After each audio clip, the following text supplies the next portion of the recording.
বেতিলা জমিদার বাড়ি, বেতিলা, মানিকগঞ্জ সদর। ঢাকার খুব কাছাকাছি এগুলো হওয়ায় আপনারা যে কোনো সময় চাইলেই কিন্তু ডে ট্যুরের মধ্যেও ঘুরে যেতে পারেন। তো অত্যন্ত চমৎকার এবং সুন্দর নির্মাণ শৈলী, মানে অপরূপ, মানে যে নিদর্শন যেগুলো কারুকার্য, এগুলো দেখলে আপনার মন অবশ্যই সুন্দর হবে, ভালো লাগবে। কত সুন্দর দেখেন, ব্যালকনিটা আমার খুব পছন্দ হয়েছে, এত সুন্দরভাবে বানানো, মানে ডিজাইনগুলো দেখেন।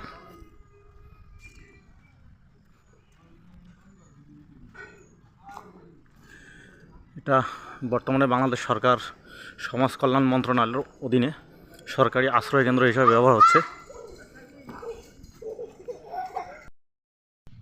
বিল্ডিংয়ের পিছনের অংশ, বিভিন্ন ফলের গাছ এবং আর বিশাল বড় দুই সাইডে দুটো পুকুর আছে।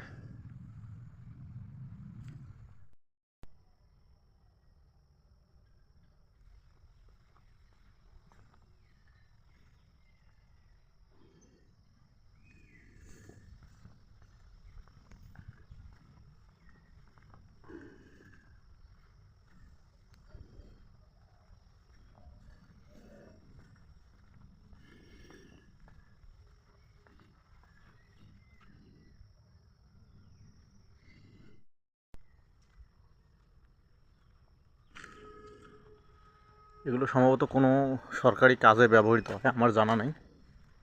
তো দেখেন পিলারগুলো কত সুন্দর নিখুঁতভাবে বানানো, মনোরম সুন্দর এই পুরনো জমিদার বাড়িগুলো, যেগুলোর অনেকগুলোতেই এখন মানুষ থাকে। তো এই সুন্দর বিল্ডিংগুলো দেখতে হলে অবশ্যই আপনাকে আসতে হবে মানিকগঞ্জ। যদি আপনি মানিকগঞ্জ থেকে আসেন তাহলে এদিক থেকেও আসতে পারেন, অথবা আপনি সাভার হেমায়েতপুর দিয়ে ঢুকলেও এদিক দিয়েও কিন্তু আসতে পারবেন।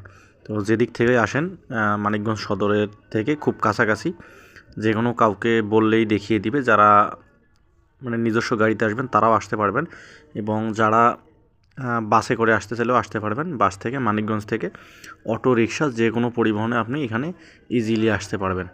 এবং খুবই সুন্দর এবং মনোরম এই বিল্ডিংগুলো, এত সুন্দর, এখনও ইতিহাসের সাক্ষী, কালের সাক্ষী হয়ে দাঁড়িয়ে আছে, যেগুলোর অনেকগুলোতেই মানুষ এখনও বসবাস করে। তো বাংলাদেশের ইতিহাস, ঐতিহ্য এবং যে সংস্কৃতি, যে পুরনো ইতিহাসের যে সাক্ষী, সেগুলো কিন্তু এখনও বিদ্যমান বাংলাদেশে।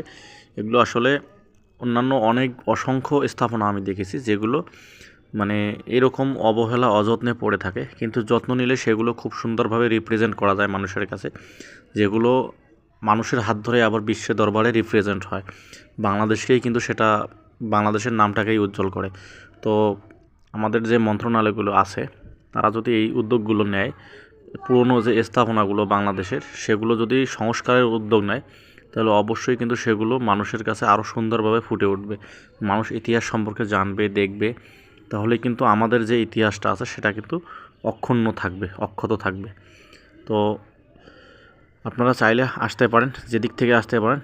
ঢাকার থেকে যারা আসবেন ডে ট্যুরের জন্য খুব সুন্দর, এবং এই বেতিলা ছাড়াও আশেপাশে আরও অনেক জমিদার বাড়ি স্থাপনা আছে, সব দেখতে পারবেন।